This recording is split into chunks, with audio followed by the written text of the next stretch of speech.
Olá, bem-vindo a mais um Rota da Saúde podcast. Eu sou Rafael Sarmento e hoje a gente está recebendo um convidado incrível. Ele é psicólogo e logoterapeuta. Com vocês, Paulo Sérgio. Obrigado. Paulo, ó, obrigado pelo carinho, obrigado por dedicar o tempo por estar aqui. Eu quero entender o que de fato é a logoterapia, se você puder explicar para a gente, mas antes eu queria saber um pouco da sua história.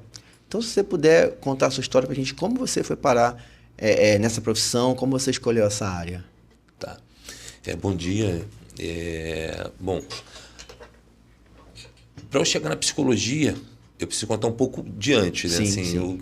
a minha história, eu sou nascido em Queda aqui do lado, na Taquara. Taquara. Eu morei na Taquara por anos. E, e ali eu sempre me vi um garoto muito mais fechado, muito mais introvertido, assim. Uhum.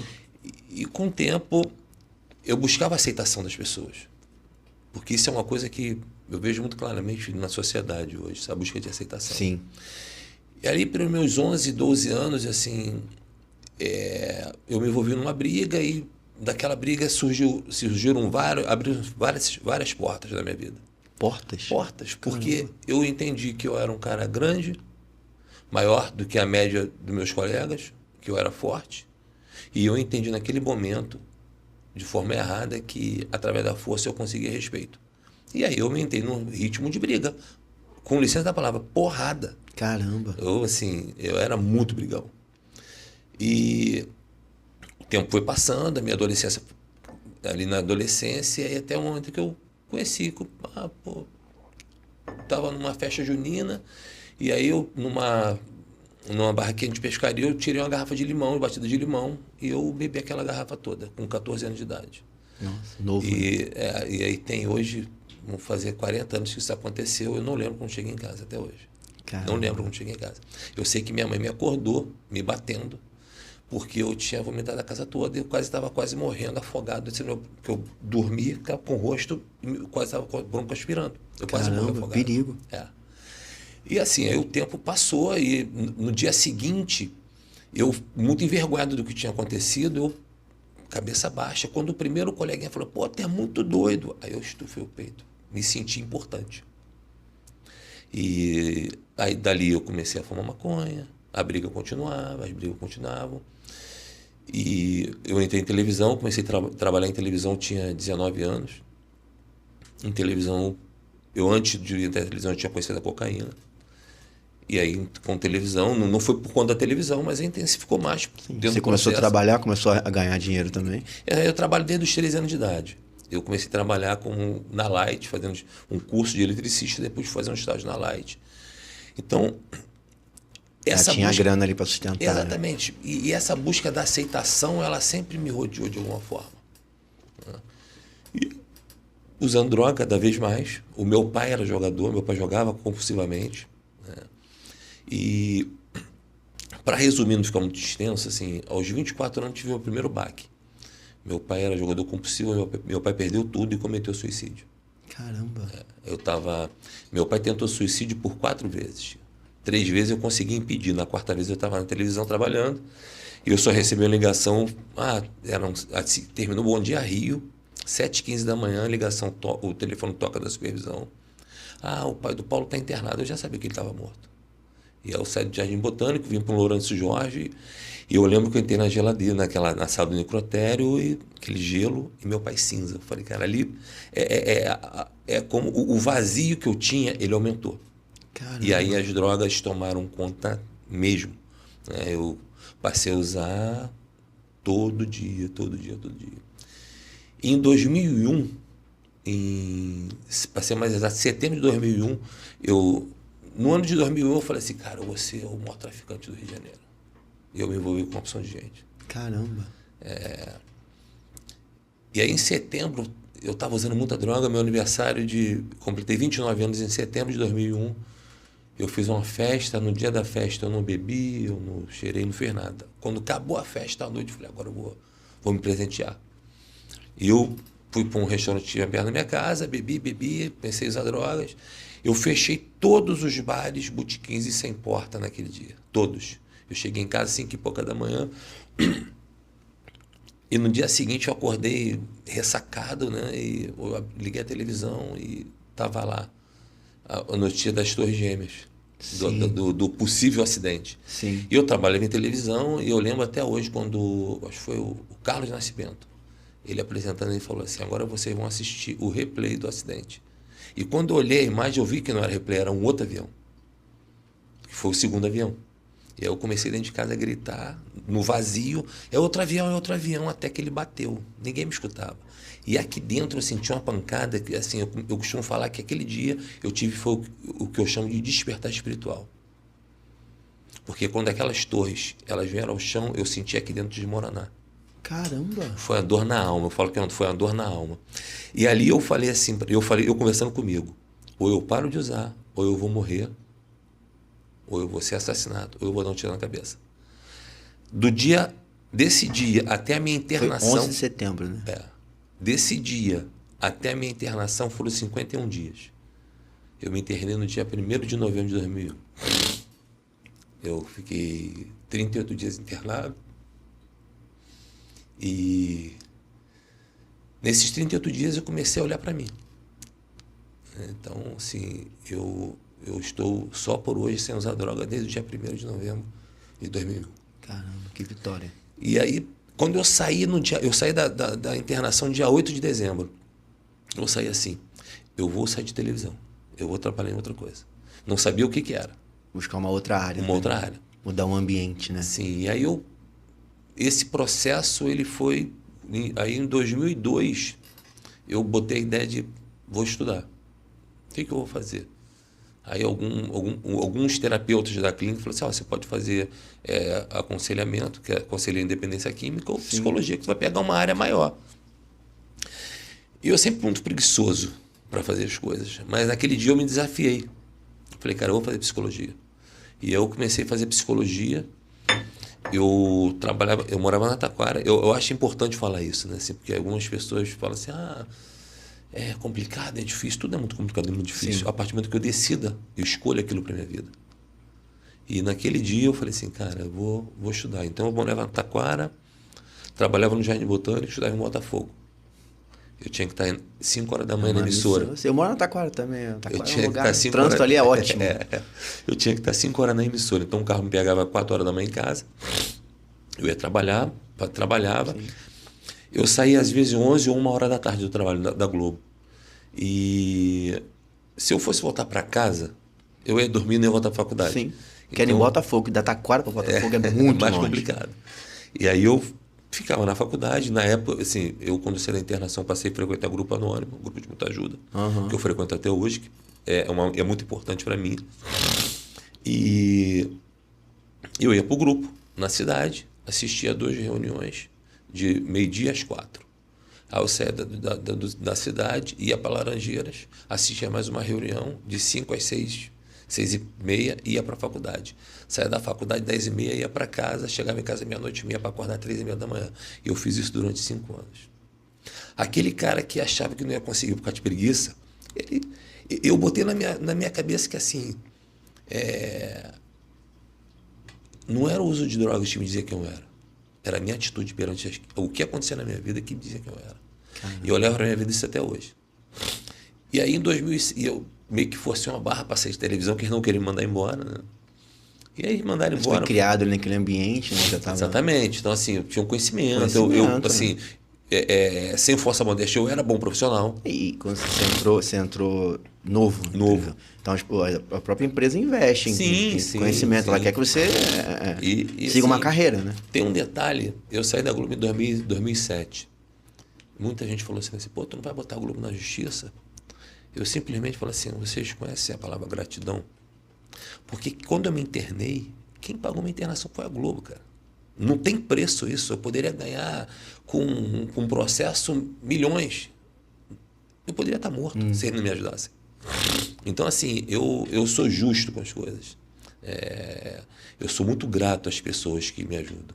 Porque eu acredito que a gratidão é um dos sentimentos mais nobres que um ser humano pode demonstrar. E eu sou grato. As pessoas que me ajudaram, tem uma galera que eu agradeço sempre. Porque fazem parte desse meu processo, entendeu? O meu amigo que me levou na clínica no dia que eu me internei, ele saiu da casa dele, sem saber, me levou na Santa Teresa de carro. Ele falou, não, vou te levar para tu não deixar de ir. Quando me levou. Então, eu sou grato a ele, eu sempre falo com ele. Então, assim, ao sair da TV Globo, perto de me formar, eu me formei em 2008, e aí eu já tinha uma promessa de um emprego, fui trabalhar com futebol. Aqui em Jacarepaguá, um time de 3ª divisão na época. E aí fui lá fazer uma palestra, participando de pré-eleição.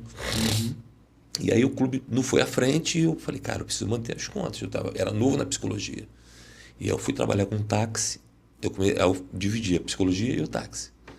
Aí em 2012 eu fui chamado para trabalhar numa clínica. E aí eu larguei o táxi. De 2012 em diante, eu vivo da psicologia. Só da psicologia.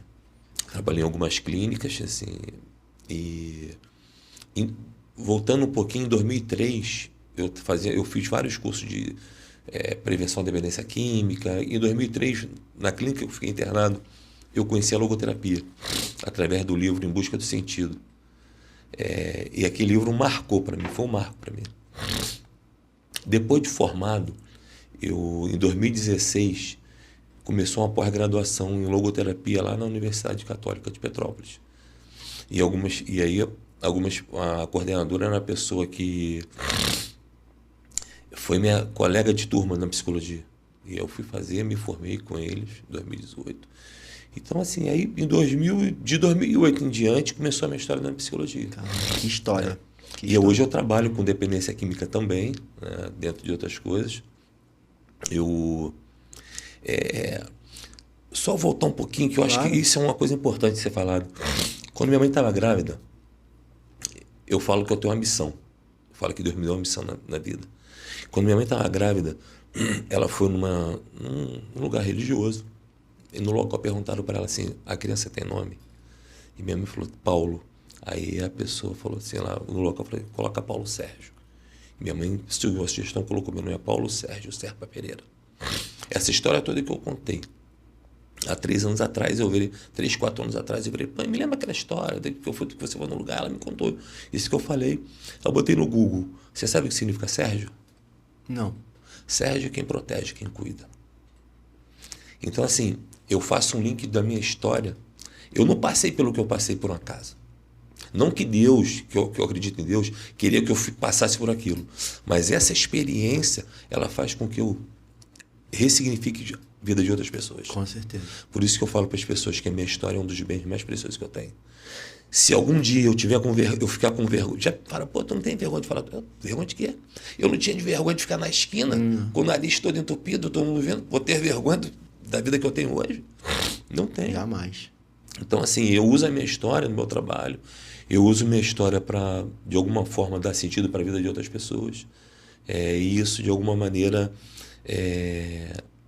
me mantém vivo, seguro daquilo que eu quero para a minha vida.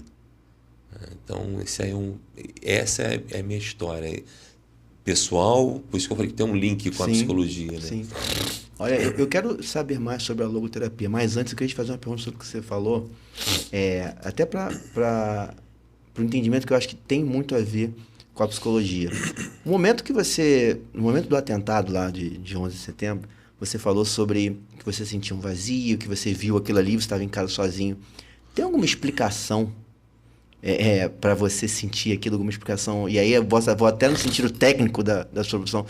Na época você não sabia disso, né? Mas existe uma explicação para isso, para você ter esse sentimento numa situação que estava acontecendo, beleza, no nosso continente, mas lá nos Estados Unidos, entendeu? Era uma tragédia, óbvio, uma das maiores que já tiveram, mas teve algum sentimento? Tem alguma explicação para esse sentimento surgir em você naquela hora? Assim, a logoterapia diz o seguinte, que um ser humano ele pode encontrar sentido de vida na dor. Então, assim, a explicação que eu vejo é essa. Foi o momento que eu lembre de maior dor que eu senti na vida. Que não é uma dor de quebrar um braço, de bater com o pé, é uma dor na alma. É uma dor de olhar para dentro e não ver nada. É um vazio. É uma dor de olhar para um espelho. Eu não me olhava no espelho, cara. Eu não escovava os dentes me olhando. Porque eu tinha vergonha do que eu olhava, do que eu via do outro lado. Caramba. Então, assim, é como se eu ressurgisse da dor. Essa dor deu sentido para minha vida de alguma forma. Entendi. Entendeu? Entendi. E a logoterapia fala muito sobre isso. Se você puder, para quem está em casa e já ouviu falar um pouco, ou quem nunca ouviu falar sobre a logoterapia, se você puder passar para a gente o que ela Sim. compõe. Cara, a logoterapia, eu, antes de falar da logoterapia, eu vou sugerir um livro que eu acho que tinha que ser, eu vejo que poderia ser cabeceira de mesa para todo mundo. Em Busca do Sentido, de Viktor Frankl. Em Busca do Sentido. Um psicólogo no campo de concentração. É a história do Viktor Frankl, que é o criador da logoterapia. Ele foi o criador. Ele é um austríaco. A logoterapia, a ideia surgiu mais ou menos na década de 30. E na Segunda Guerra Mundial ele foi preso, foi para o campo de concentração. E lá aquilo que era uma ideia começou a ganhar outras formas. E ele começou praticamente usar na vida dele. E o que é logoterapia? É uma terapia do sentido da vida. Logoterapia, de uma forma simples, é uma terapia do sentido da vida. E aí, assim, muitas das vezes, eu vou dar um exemplo meu dessa situação que eu vivenciei no dia 11 de setembro, de dor. Eu entendo que a logoterapia diz que a dor isso não é o final. Todos nós temos um para quê. Um para quê? Um para quê. Você tem um para quê estar aqui hoje. Com certeza. Todos nós temos isso. E a nossa escolha, a logoterapia mostra assim, é a nossa escolha escolher o que eu quero, qual o sentido que eu vou dar para a minha vida. E aí hoje, por exemplo, eu tenho 53 anos, eu pratico atividade física, eu cuido da minha espiritualidade todo dia. Todo dia eu mantenho contato com Deus. Eu acredito que eu possa ser uma pessoa melhor. Eu sou pai de uma menina de 11 anos. Eu sou casado com uma mulher, vou completar 20 anos ano que vem, de tempo que nós estamos juntos. E eu falo muito hoje em dia do sentido da paternidade. Nas clínicas que eu trabalhei, em dependência química ou psiquiatria, eu sempre perguntava sobre a paternidade. Eu vou me arriscar a falar que 95% das pessoas falavam que o pai era ausente. A paternidade, ela tem uma função muito, muito importante na vida de uma criança, Na formação, né? Exatamente, na formação. E não que a mãe não seja... A mãe tem a sua importância, mas a paternidade... Eu entendo. Que faz a castração, que dá o limite. Sim. Também. Então... E aí eu comecei... Quando eu me formei, minha filha nasceu, falei, como que sentir o amor por algo que... Assim, aí eu comecei a entender, pensar sobre paternidade. Então, a logoterapia, da mesma forma que naquele momento lá da briga, portas se abriram, quando eu escolhi, porque eu me escolho todo dia estar limpo. É uma escolha. É uma escolha minha estar limpo. Tem uma frase nos grupos anônimos que é muito interessante, vivo por um milagre, limpo por uma escolha. Então, assim, eu vejo que eu escolhi estar aqui hoje. E vou abrir eu já risquei, não posso esquecer disso, cara. São coisas que eu vou lembrando. Você conhece a história do Elimar Santos, cantor? Não conheço. Não conhece? Não conheço. Conheço o Elimar Santos. Não conheço a Exatamente. história.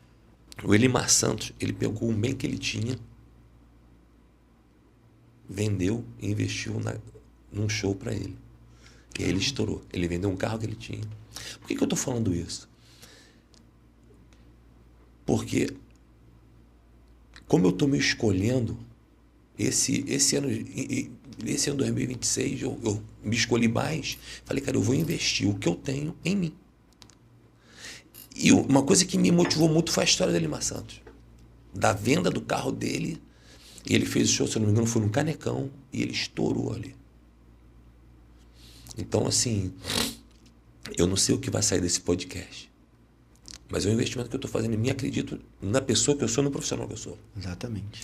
E, assim, naquilo que eu acredito que isso aqui pode ser uma porta que vão abrir várias outras portas para mim. Sempre são.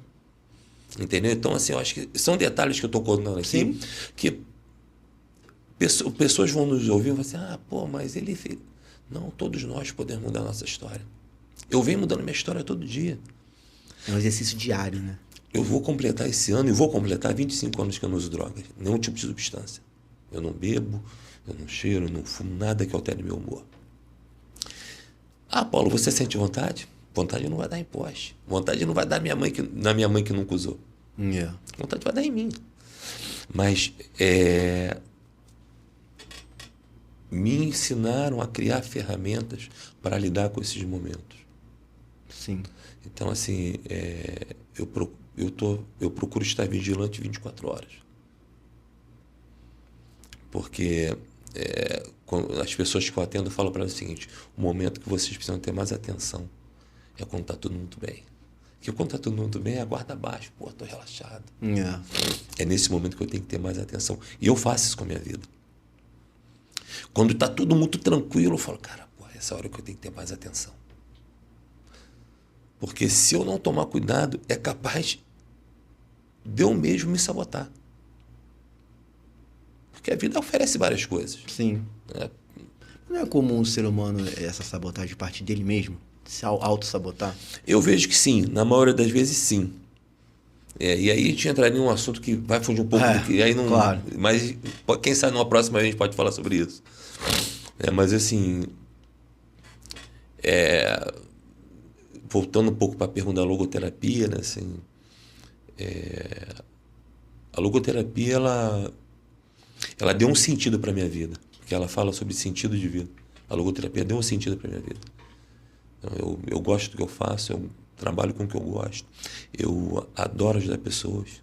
Eu acho que dentro daquilo que eu tenho, se eu posso fazer um pouco mais, por que não? Sim. Então, eu escutei muito isso de pessoas que ajudam muito outras pessoas e que elas se descobriram ali como sentido para muita coisa. Sim. Sabe? Entendeu? Quanto mais doação, o que vier, vem. Entendeu? Por isso que eu falo que eu tenho ambição. Assim, toda a história que eu te contei, que eu estou falando aqui, da sugestão do meu nome, do que o Sérgio significa, eu junto tudo e falei assim, cara, eu tenho uma missão na vida. Sim. Eu não posso guardar, eu estaria sendo muito egoísta em guardar isso só para mim. Com certeza. Eu acredito nisso. Eu respeito quem tem um anonimato, eu não tenho anonimato em relação à minha história de vida. Deixa eu te fazer uma pergunta. Hoje você trabalha também no tratamento de dependência química. Sim. Né? Você auxilia essas pessoas na parte psicológica. Como essa busca do sentido da vida e a logoterapia atua nesse tipo de tratamento? Assim, eu acredito que cada profissional cria uma forma de trabalho. Sim. Dentro da teoria. Eu acredito que assim, a logoterapia, quando eu, num atendimento, numa palestra, que eu falo da logoterapia, que eu falo do sentido da vida, é como se... Imagino que uma pessoa que usa drogas, ela olha para um lado e ela vê que aquilo ali é a normalidade dela. E aí eu, com a logoterapia, eu falo assim, eu puxo ela para o lado de cá e mostro um outro lado. Onde ela possa encontrar um outro sentido para a vida dela. Olhar para outro lugar. Não focar... Quando eu estou atendendo, vou dizer, quando eu estou atendendo, eu pouco falo... Quando eu estou atendendo dependente químico, eu pouco falo de álcool e drogas. Eu não preciso reforçar isso, ela já sabe sobre isso. E aí entra a logoterapia, eu falo sobre outras coisas. Eu falo sobre a importância da atividade física, da importância do autocuidado, Sim. da importância de cuidar de si, de direcionar a vida para um outro rumo. Sim. Não estou falando para apagar essa história, mas usar essa história e ressignificar a própria vida. Sim. Tem pessoas que enxergam a dependência química como falta de força de vontade. Eu já escutei isso, já vi isso. Para você, isso é uma visão perigosa? Assim, vamos imaginar aqui. Tá? Numa família tem uma pessoa com câncer, uma pessoa com HIV e um dependente químico. A família precisa apoiar a pessoa que está com câncer? Deve apoiar. Sim. A pessoa que tem HIV deve apoiar. Mas o dependente químico é visto como? Safado, sem vergonha, cheirador, vacilão. Não sai disso porque não quer. Exatamente. Dependência química é uma doença. Sim. Incurável, de fim fatal. Sim. Então, assim, a sociedade, só que ainda tem muito preconceito com a dependência química. E assim, a gente pode tirar o químico. Com a dependência, tem pessoas que são dependentes de jogos, de álcool, de sexo, de trabalho, de drogas. Sim. Só que pouco, na faculdade de psicologia, eu era o único que falava sobre dependência química. Nas universidades, pouco se fala sobre isso. Se não tiver alguém interessado, pouco se fala. E eu não sei, porque eu não fiz medicina, mas conversando com alguns profissionais, pouco se fala também. Tem médicos até hoje que não sabem o que é adicção. Caramba. Isso é real. Sim. Tem psicólogos que, assim, eu já atendi pessoas que psicólogos falavam assim, cara, tu não pode cheirar não, mas fumar um baseadinho não tem problema não. Isso é real. Pô.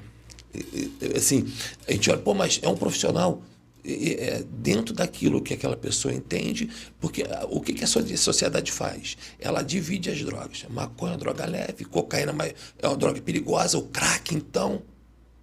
Mas sabe qual é a droga? Uma das drogas que mais mata no mundo? Que mais mata no mundo? É. Posso chutar, sei lá, cigarro, álcool. Não é uma droga, mas só para a ignorância. Mas o álcool. O álcool, quem trabalha com dependência química, nós costumamos falar que o álcool é o chefe da quadrilha. O álcool é o chefe da quadrilha. E a pessoa pode comprar em qualquer lugar. Exatamente. A qualquer hora, a qualquer momento. Exatamente. Então, assim, ter esse cuidado. Ah, não, ó, tem famílias... Porque quando tem um dependente químico na família, adoece de 5 a 6 pessoas ao redor. A família adoece. Eu imagino. E aí eu sempre lanço a pergunta: a família adoeceu por conta da dependência química ou o dependente químico surgiu por causa do adoecimento familiar? É a história do ovo da galinha. Sim. Que nasceu primeiro. Sim. Então, assim, muitas das vezes eu cuido de um dependente químico cuidando da família. Porque a família começa a falar a mesma língua, começa a dar limite para essa pessoa. O dependente químico, o que é? É um adolescente que transgride regras, que passa dos limites. Passa dos limites. Existem sinais que isso pode... que familiares, amigos, pais, mães podem perceber na dependência química? Não só nas ilícitas ou até nas listas? Padrões de comportamento. Quando é muito natural, não vou normalizar, mas é natural, um adolescente, que é uma fase muito delicada, ter a busca por aceitação. Busca por aceitação. E aí tô no grupo. Por exemplo, eu fumei cigarro durante anos. Como que eu comecei a fumar cigarro? Eu trabalhava, fazia o curso de estágio na Light, estava lá na hora que não tinha nada para fazer, estava jogando dama. E aí um cara esqueceu um cigarro Galaxy, eu lembro quanto fosse hoje, Galaxy, e uma caixa de fósforo. Ele esqueceu e foi embora. Eu peguei e botei no meu armário. Eu tinha 14 anos. Caramba. E aí eu peguei, saí pelo centro da cidade, pelas ruas, acendi e fiquei fumando. Porque, na época, o cigarro tinha essa coisa do glamour. Então, na minha cabeça, na minha busca de aceitação, vão me ver como importante se eu estou fumando. Totalmente inversão de valores. Então, os cuidados que a família precisa ter, ter diálogo. Diálogo aberto. Não diálogo, tu não pode isso, tu não pode aquilo, porque eu não levanto muita resistência. Sim. Se eu falo para você, Rafael, não mexe nesse microfone agora não, porque pode atrapalhar aqui. Lá dentro você, pode ser que tu pense assim, que esse cara pensa que é para falar o que eu devo ou não fazer. Não, calma, eu vou fazer. Aí dá um toquinho. Se eu chego para uma pessoa que tem uma questão com drogas e falo para ela assim, você não pode usar drogas. Droga pode te matar. Ela sabe disso. Mas a escolha está sendo minha, porque o não vem de mim. Agora, se eu falo para ela assim, fulano, eu sugiro você repensar seu hábito de usar drogas. A decisão é dela. Essa é a diferença. Então, quando eu tenho um diálogo aberto em casa com meus filhos, falo, filho, olha só, minha filha tem 11 anos e eu converso com ela de forma aberta. Claro, tudo dentro do... Vai ter um período para cada coisa. Sim, com certeza. Não agora. Claro. Mas eu sou muito aberto com ela, porque os meus pais na ignorância deles, quando eu falo ignorância, falta de conhecimento, eles não conversavam comigo. Eu fui buscar essa conversa onde? Na rua. E na rua, cara, você vê várias coisas, você escuta várias coisas, o que você quer, o que não quer, aquilo que agrada, aquilo não agrada. E você vai é bom, buscar. o que é ruim também. Exatamente. Então, assim, ter conversas abertas. Sobretudo, não só sobre drogas, sobre sexo, sobre padrões de comportamento. Então, se eu ver, às vezes a pessoa fala, Paulo, eu tô vendo meu filho, ele está indo dormir tarde, não está comendo. Eu falo, ó, fica atento. Está estressado. Tá muito irritado. Pode ser que ele esteja usando algum tipo de substância. Então, a prevenção, eu vejo, tem uma matemática, uma fórmula matemática que eu falo que é D mais I igual a P. Diálogo mais informação igual a prevenção. Se eu não tenho diálogo, eu não tenho informação. Consequentemente, não tenho prevenção. Olha, perfeito, hein? Essa é a minha forma, é uma fórmula que eu falo para as pessoas, que é uma fórmula matemática. D mais I igual a P. Se eu não tenho diálogo, eu não vou ter informação. Sim. A gente está tendo um diálogo aqui. Ou se tiver informação sem diálogo, também não adianta nada. Exatamente. Então, isso que a gente está fazendo aqui é um diálogo. Transmitir, não adianta nada. Essa informação ela vai chegar em algum lugar. Sim. E as pessoas conseguem prevenir através da informação. Se eu não tenho isso, fica muito difícil. Caramba. Você falou sobre a importância do papel da família, né? Principalmente Sim. agora no momento de prevenção. Mas no tratamento, a família também tem um papel muito importante, né? Qual é o papel da família no momento do tratamento? Entrar em tratamento. Também. Por quê? Eu já ouvi de pais assim, quem cheirou foi ela, eu não vou fazer terapia. E aí imagina que uma pessoa está internada. Na clínica ela está se tratando. A família está aqui fora. Se a família não se trata, essa pessoa vai sair da clínica e voltar para casa. Se o ambiente não tiver tratado ou em tratamento, as chances da família sabotar o tratamento aumentam. Por quê? Porque a pessoa vai começar a mudar seu padrão. E aí ela foge do controle da família. Eu vou te dar um exemplo. Com 7 anos limpo, eu saí do grupo anônimo e cheguei em casa.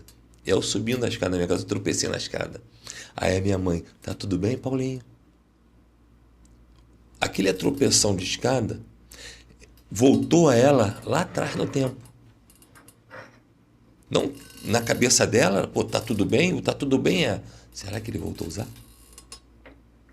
E eu respirei fundo e falei, mãe, tá tudo bem. Cheguei do grupo agora.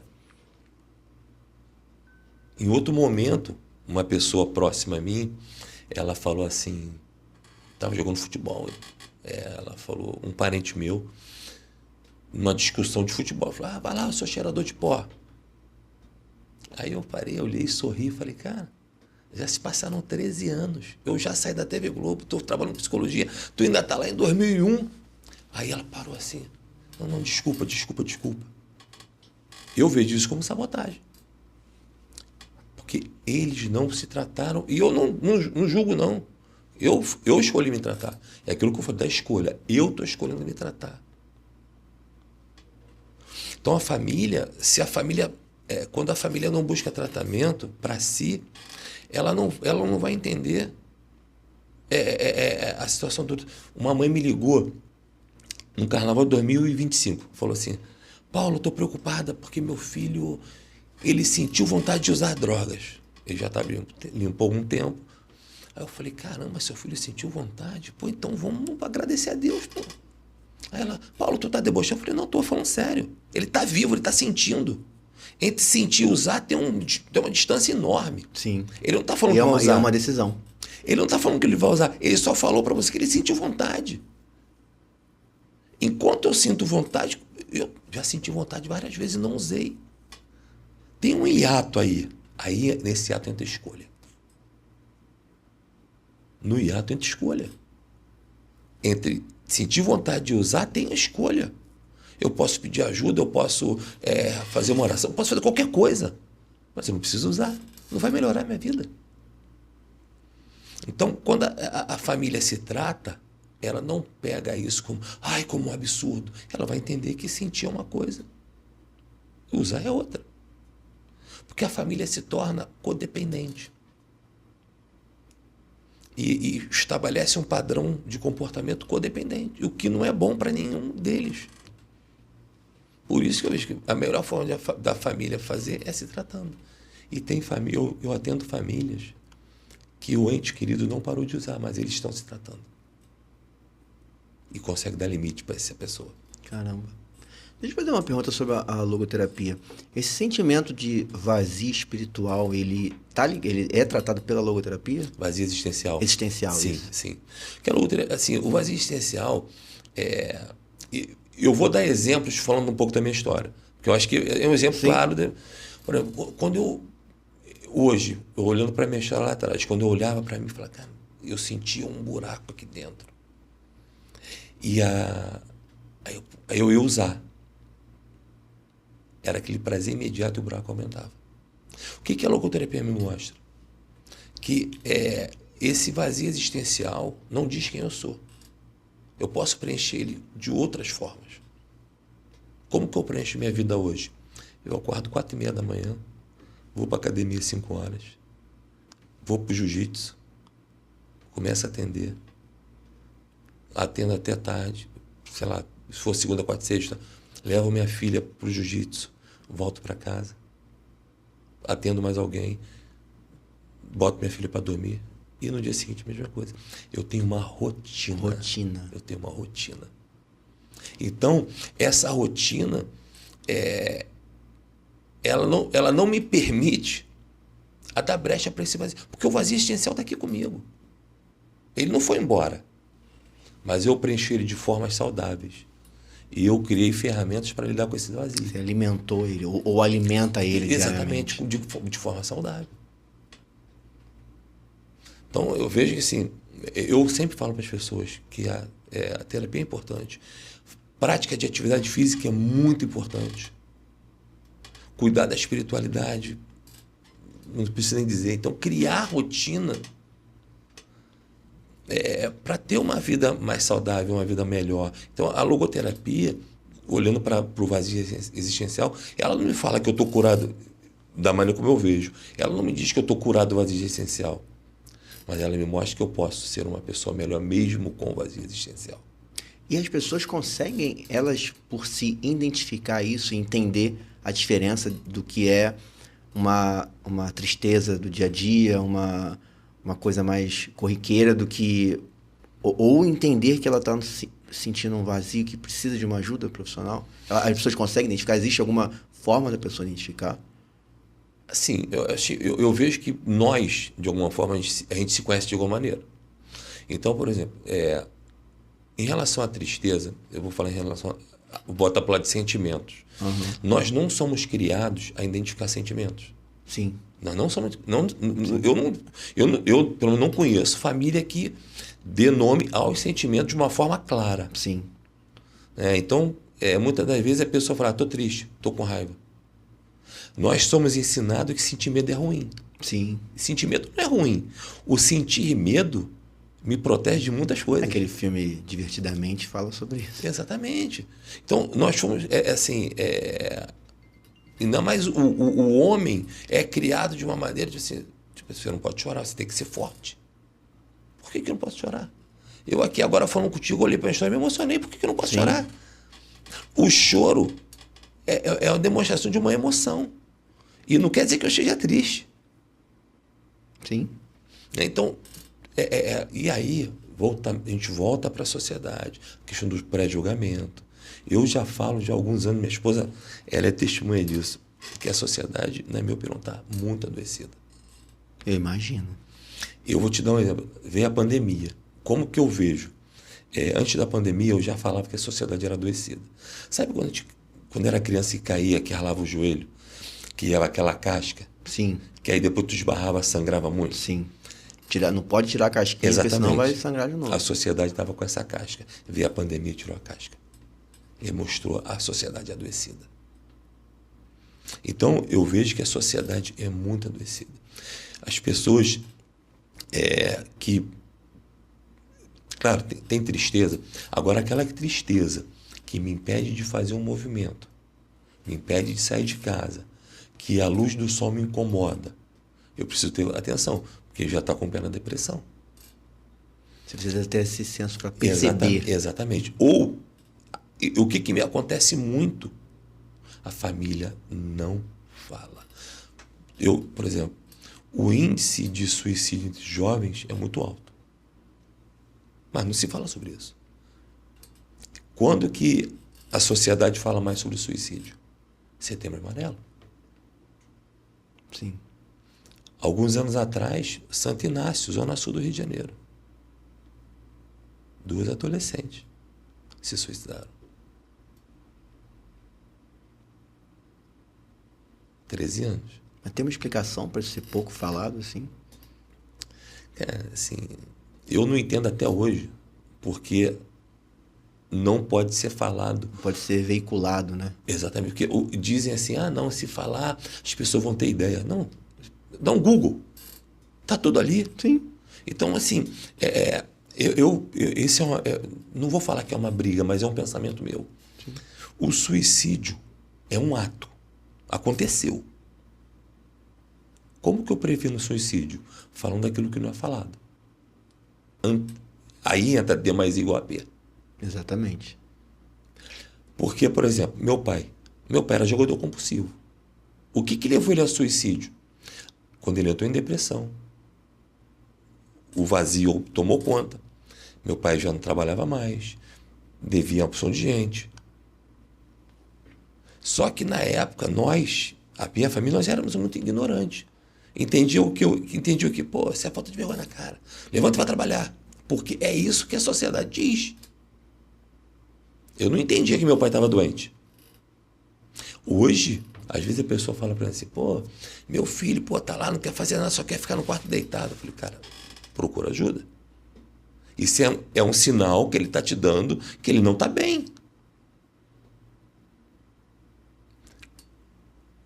Os adolescentes, eles são criados e ensinados a pedir ajuda? Não. Não é. De forma alguma. Nós não falamos sobre isso. Não falamos sobre isso. De forma alguma. É como se ele estivesse demonstrando uma fraqueza em pedir ajuda. Exatamente. Entende? Se eu peço ajuda, eu sou fraco, que não tem nada a ver. Sim. Se eu peço ajuda, eu falei, eu preciso de ajuda. Então, o que falta? Muitas das vezes os pais entendem que não, isso é tranquilo. Daqui a pouco passa. É falta do que fazer. Não é falta do que fazer. Uma coisa é eu direcionar meu filho, tem que contribuir dentro de casa, com uma ajuda, fazer isso. A minha filha, fazer uma atividade. Exatamente. A minha filha tem as obrigações lá em casa. Ela arruma a cama dela e lava os potinhos dos gatos, que eu tenho bicho em casa. Ela lava. É a responsabilidade dela. Dela. Para a idade dela, para o momento dela. Ela vai crescendo, ela vai ter outras atribuições. Sim. E a gente conversa para ela tudo, a importância de ser falado. Nós não temos segredos em casa. E um detalhe, o que mais arrebenta com tudo isso são os segredos. Os segredos destroem lares. A maioria das famílias tem seus segredos. Eu atendo um rapaz que o pai dele morreu de overdose. Essa história não foi contada para ele porque a família falou, não pode falar isso para ele. E ele usa drogas. Eu atendi ele essa semana, ele acha que eu não vi. Mas eu vi que ele cheirou durante o atendimento. Caramba. E ele sabe da história dele porque uma pessoa contou para ele que é da família. Mas a família dele mesmo acha que ele não sabe. Que o pai dele morreu de overdose. São os segredos familiares. Como na minha família, o que era o segredo? Falar que meu pai perdeu o controle da vida dele por causa do jogo. Que ele tá deixando de fazer o serviço. Não pode falar isso. Então, muitas das vezes, nós adultos, aquilo que a gente fala, nós não fazemos. Meu pai falava para mim assim, não pode mentir. Mentir não é legal. Mas quando ele estava adoecido, que o telefone lá de casa tocava, ele não atendia mais. Aí eu atendia. Queria falar com o Paulo. Meu pai fazia assim. Vai falar que eu não estava em casa. E eu falava assim, meu pai fala que eu não posso mentir, mas ele está mentindo. Falar e fazer tem que ser a mesma coisa. Entendeu? Sim. Então, começa de casa. Sim. Caramba. E quando as pessoas conseguem encontrar esse propósito, sabe? O que muda na vida delas? E quando isso é maior do que o momento de dor que elas estão passando também? O que acontece, assim? Eu vou te trazer mais uma reflexão dos grupos anônimos, que fala o seguinte: sentir dor é inevitável, sofrer é opcional. Imagina que a gente está andando pela rua, eu tropecei no meio-fio. Eu posso ficar riado ali, ai, ai, ai, ai, ou caminhar mesmo com dor. Vou continuar, né? Continuar caminhando mesmo com dor. Pro objetivo, para onde você está indo. Então, assim, quando eu falei da minha história para você agora, dói? Claro que dói. Dói muito. Mas eu não vou parar por causa dessa dor. Que eu tenho um propósito. Uma pessoa sem propósito é uma pessoa vazia. Quando você acordou, saiu de casa, você veio para você, fica com um propósito. Sim. Pô, vou receber o Paulo, vou fazer um trabalho, sim, depois vão ter outros trabalhos. Você tem um propósito. Eu moro em Cabo Frio. A gente está em contato já há algum tempo. Sim. Né? Então, assim, o meu propósito é 27, é estar no Recreio. E para isso acontecer, eu preciso me organizar. Eu vim para o Rio ontem. Tá, essa chuva toda, o Rio de Janeiro. Ontem. Mas o meu propósito era de estar aqui. Eu cheguei aqui 10 para as 8. Parei o carro e fiquei ali parado, esperando. Que nada, por mais que aconteça qualquer coisa, não é tirar do meu propósito. Claro que tem coisas que eu não controlo. Mas aquilo que eu controlo só depende de mim. Então, eu acho que o propósito de estudo na vida de cada pessoa, claro, cada um dentro das suas possibilidades. Caramba. Entendeu?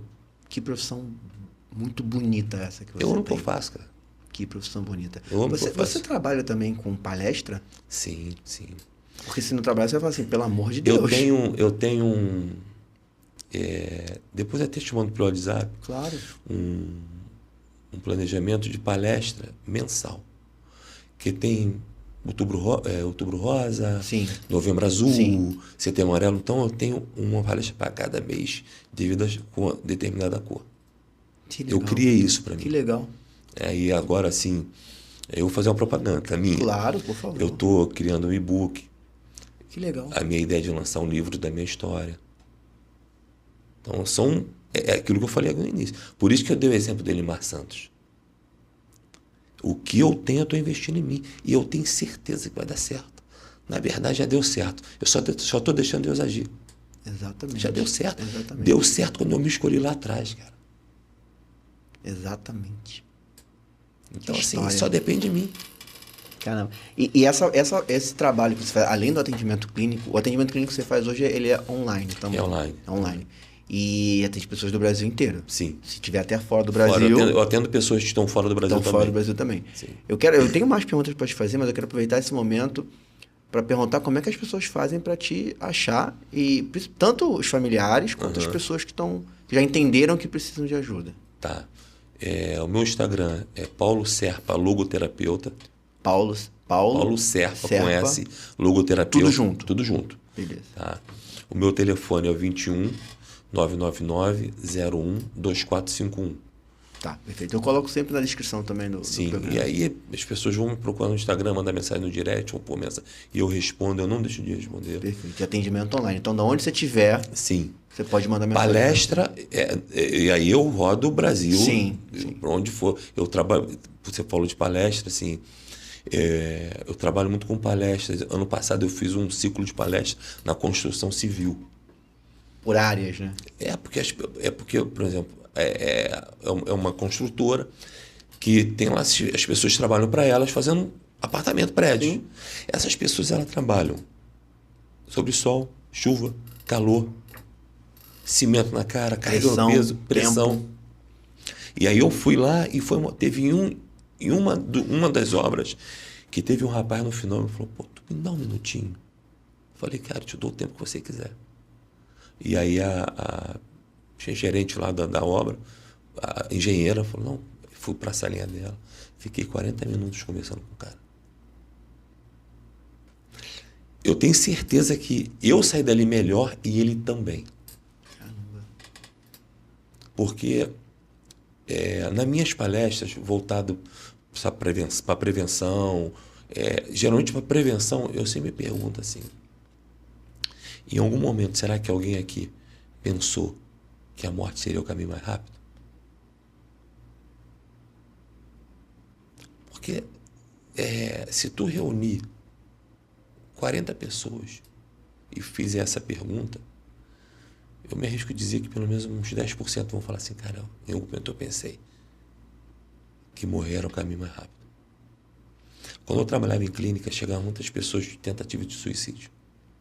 E eu fazia a seguinte pergunta: você queria morrer ou queria que a dor parasse? Todas as pessoas faziam, eu só queria que a dor parasse. Essa dor na alma que eu falei. Exatamente. E muitos só querem que... Eu tenho certeza que meu pai só queria que a dor parasse. Mas ele não via uma outra forma. A não ser esse caminho que naquele momento foi o que ele entendeu como mais prático. Exatamente.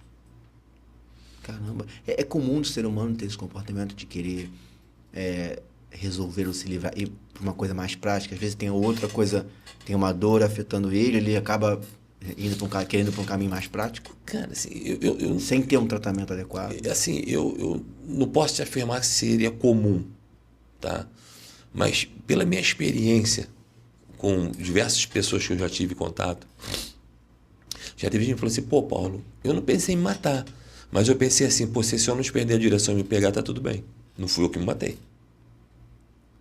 Entende a parada? Sim. Se eu estiver atravessando com o sinal vermelho e o carro avançando e me atropelar, não fui eu que quis morrer. Beleza, mas vai aliviar. Exatamente. Eu tô sentindo, caramba. Exatamente. E outras pessoas começam a se automutilar. Porque quando ela se automutila, aquela dor, quando ela vê o sangue ali, dá uma aliviada na dor que ela está sentindo. Caramba. Isso, assim, isso que eu estou te contando são de experiências que eu tive com vários atendimentos que eu tive em clínica e no consultório. Sim, são fatos, né? Sim. Talvez o ser humano, a gente imagina que existe uma distância dentro do nosso ciclo, da nossa família, dessas questões, mas às vezes não. Às vezes está debaixo do nariz. Está mais próximo do que a gente imagina. É aquela velha história, isso nunca, aqui no meu ciclo isso não vai acontecer, não tem esse problema. Sim. Tem uma... Quando eu falo ciclo, é o ciclo inteiro, familiar, amizade, tudo. Eu atendi uma moça, uma mulher de São Paulo, e ela trazia muitas questões em relação à filha dela adolescente, coisa e tal, tinha lá as questões dela. E ela falava assim, Paulo, minha filha me trouxe em um dos atendimentos de um colega dela, que está falando de suicídio, coisa e tal. Aí passou. Na semana seguinte ela falou, Paulo, sabe aquele garoto? Ele chegou em casa, 23º andar. Oi, mãe. Foi pro quarto, pegou o telefone. Mãe, você não tem culpa de nada. E aí ela ouviu o barulho. Pof! Ele pulou e caiu em cima do carro. Ele mandou uma mensagem para ela, dizendo que ela não era culpada e pulou da janela. 14 anos de idade. O que acontece muito hoje? Telefone.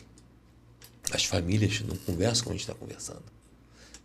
Filho, tá onde? Ele tá no quarto. Tô no quarto, pai. Pode vir até aqui? O pai não levanta da cadeira e vai lá ver o que o filho está fazendo. O filho está de porta trancada. Eu falo para minha filha, a porta do quarto não fica trancada. Ela só fecha a porta quando ela vai tomar o banho dela, é a privacidade dela, ou quando está com alguma coleguinha que elas estão tomando. Mas fora isso, porta aberta. Se minha filha está no quarto há muito tempo, eu vou lá, entre um atendimento e outro, tá tudo bem? Tô, pai. Eu só tô aqui. Minha filha desenha, gosta de desenhar, ela tem um telefone dela, ela gosta de fazer lá ela agora está fazendo, como é que é? Esqueci o nome, o cara vai me matar, mas tudo bem, depois eu lembro. Que desenho? Não, é umas páginas que ela faz de internet, slides, falando sobre alguns assuntos. Ela criou, ela começou a fazer isso sozinha, ela gosta de desenhar. Então, ela tem essa coisa... A minha mulher também tem essa coisa... Ela não trabalha com arte, mas ela tem esse dom artístico. Esse viés mais artístico. A minha mulher tem isso. Legal, e a minha filha também tem. Legal. Eu vou lá no quarto e... Paty, tá tudo bem. Mas eu vou lá, ela sabe que eu tô lá. Sim. Então, assim, eu sou presente na vida da minha filha. A minha filha, assim, lá em casa... Eu vou dar um exemplo, porque é uma coisa que eu falo para as pessoas. Todos nós fazemos jiu-jitsu. Por que eu falo do jiu-jitsu? Porque o jiu-jitsu é o único lugar que você vai pro tatame, você vai ter um empresário e o cara dos serviços gerais, e o cara dos serviços gerais vai finalizar o empresário e vai estar tudo bem. Ali não tem que ter ego. Sim. O ego no tatame, o cara não vai à frente. É isso aí. Então, assim, eu falo do jiu-jitsu, porque eu venho, tem até a palestra minha que eu falo da importância. Eu uso a metodologia do jiu-jitsu para a empresa, para a companhia. E é uma arte que não está ligada à força, né? Exatamente.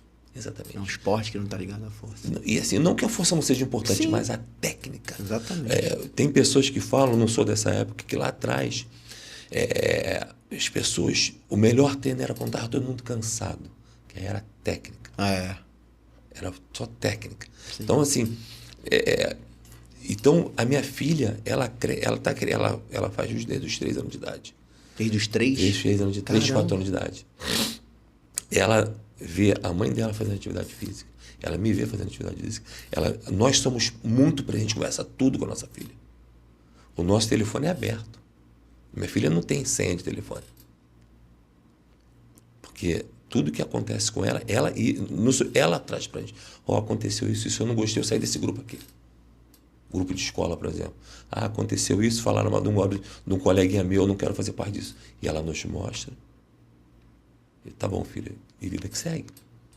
Então, acho que esse diálogo, essa coisa de ter essa abertura entre não ter segredos. Sim, importante. Muito importante. Importante.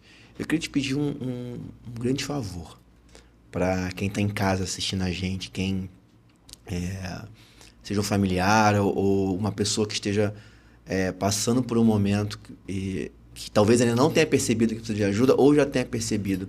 Eu queria pedir para você deixar um recado para essas pessoas. E aí, se você quiser separar tanto para o familiar ou para o amigo, para quem ama alguém ou gosta de alguém que quer ajudar, ou para quem está precisando de ajuda.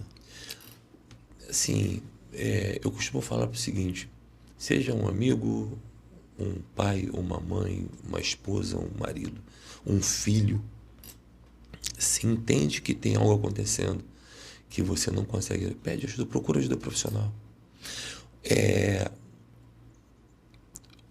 O nosso ego impede que a gente dê passos importantes na nossa vida. Muita coisa. Então, assim, o que me impede? O que impede uma pessoa de pedir ajuda? O que vão pensar de mim? O que vão falar de mim? Estou um pouco me ferrando porque vão falar de mim. Eu estava no atendimento há 3 semanas atrás, e aí o meu mestre juiz falou assim: pô, Paulo, tem um colega nosso aqui, o cara quer se suicidar. Eu estava atendendo, ele mandou mensagem no telefone. E a família não entende, não sabe como lidar.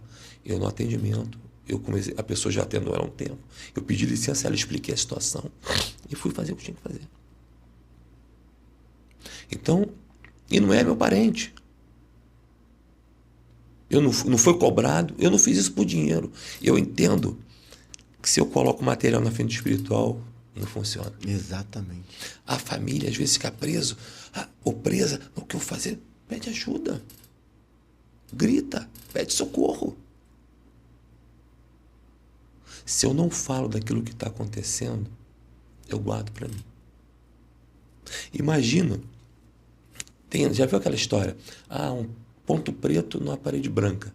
Tá olhando o ponto preto. Nunca vi essa história. Então o pessoal fala assim: tu tá olhando pro ponto preto na parede branca. Aí uma vez numa palestra eu falei isso numa clínica. Gente, não vamos olhar pro ponto preto na parede branca. Vamos ter uma visão diferente, coisa e tal. Aí um rapaz levantou e falou assim: Paulo, tem um detalhe. Se eu olho pro ponto preto na parede branca, aquele branco fica preto. Ele cresce e ganha força. Da mesma maneira, quando eu não peço ajuda, que eu guardo comigo, isso cresce dentro de mim. Eu vou adoecer. E aí, eu tenho uma esposa adoecida, eu adoeço porque eu não falo, eu adoeço porque eu não peço ajuda, o ciclo adoece. Por isso que a importância de falar, de pedir ajuda, de quebrar esse orgulho, quebrar essas crenças, que crenças nos limitam. Sim. Não vou falar o que vão pensar de mim, não sou uma pessoa bem-sucedida. Tem pessoas, agora, 10h45, que estão numa cobertura, morta em vida. E tem pessoas dentro de uma viela morta em vida. Eu tive morto em vida. Eu saía de casa sem propósito, sem um porquê, sem um para quê. Sim. Não tinha, só saía. Só está por estar. Tava ali, um vazio. Cara, eu tava conversando com minha mulher semana passada. Eu trabalhava na televisão, eu recebia, um dia antes do final do mês, meu vale transporte, meu ticket de refeição, que era para o mês seguinte. Eu vendia tudo. Se você me perguntasse, Paulo, como tu ia trabalhar? Não sei. Como tu comia? Não lembro. Caramba. Na verdade, eu lembro. Eu ficava muitas vezes mendigando trabalho, eu trabalhando, carteira assinada, ganhando um bom salário. Eu ficava mendigando R$2 aqui. Eu ficava mendigando. Uma carona, ou R$2 para ir embora. Às vezes eu não comia, por conta do meu uso abusivo de substância. Caramba. E tem pessoas que não usam drogas que passam por essa mesma situação. Caramba. E para a pessoa em si que entendeu que precisa de ajuda? Vamos lá. Se for uma pessoa que tem um problema com drogas, tá? Estou usando droga, preciso buscar ajuda de um profissional. Eu vou botar na ordem que eu entenda que tem que ser, tá? Sim. Grupo Anônimo, AAONA, tá? Narcóticos Anônimos ou Alcoólicos Anônimos. Sim. São dois grupos de muita ajuda que ajudam pessoas no mundo inteiro. Esse é o primeiro passo, ele é o primeiro passo. O primeiro passo, na verdade, é admitir que tem um problema. Sim, sim. Entendo que tem um problema. Aqui eu preciso recorrer à ajuda. Grupo Anônimo. Legal. Terapia. Tem casos que precisa ter médico também. Sim. Porque às vezes a pessoa tem um transtorno, ou é bipolar e não sabe, e aí por conta disso não consegue parar de usar. Então precisa de um psiquiatra. Atividade física e cuidado com a espiritualidade. Então, se eu estou em casa, o Paulo falou isso, eu estou me identificando, eu preciso buscar ajuda. Então, tem esses caminhos. Profissional, grupos anônimos que não pagam, é gratuito. Psiquiatra, atividade física e cuidado da espiritualidade. Cuidar do corpo, da mente, do lado espiritual. Eu falo para as pessoas o seguinte: imagina um triângulo. A base é espiritual. Um lado é físico, outro lado é mental. Se o teu lado físico não está legal, a espiritualidade segura. Se o teu lado mental não está legal, a espiritualidade segura. Se a sua espiritualidade não está legal, tudo cai. Impressionante. Por isso Independente de religião, não tem nada a ver com religião. Não estou falando de religião, não. Eu estou falando de algo muito... Sim. Um oceano. Exatamente, eu entendi. Um oceano. No oceano tem um aquário. Esse aquário é religião. O oceano é espiritualidade. Exatamente. É muito maior. Exatamente. Muito maior.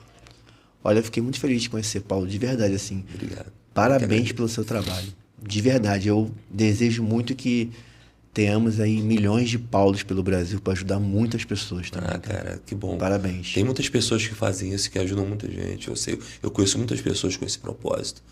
E não precisa de muito. Lembra a história da força de vontade que você falou? Sim. Imagina se nós botarmos uma queda de braço aqui agora. Em algum momento, alguém vai cansar, outro vai ganhar. Exatamente. Porque a força acaba. Sim. Então, o que eu sugiro para as pessoas? Troca a força de vontade por boa vontade. Quando eu coloco boa vontade, eu faço até aquilo que eu não quero. Teve muitos dias que eu levantei de casa com uma dor no peito e falava assim, cara, não estou mais afim. Mas a boa vontade fazia com que eu buscasse outros caminhos. Quando eu troco boa vontade por força, eu começo a me colocar em primeiro lugar. Eu começo a olhar para lugares que eu não estava olhando antes. Então, essa é uma sugestão que eu dou para as pessoas. Que legal, faz muito sentido. Eu já escutei isso de outras formas. Sim. Não com essas palavras, mas eu já escutei isso de outras formas. E é impressionante o quanto uma coisa está ligada à outra. Sim, sim. Que legal. Olha, parabéns mais uma vez e obrigado por ter vindo aqui, cara. Eu que agradeço esse espaço, espero que outras pessoas possam vir aqui e fazer com que outras pessoas ganhem sentido de vida. Exatamente. É isso. Olha, Se você amou essa aula que o Paulo deu pra gente, então, por favor, não se esqueça de se inscrever no canal.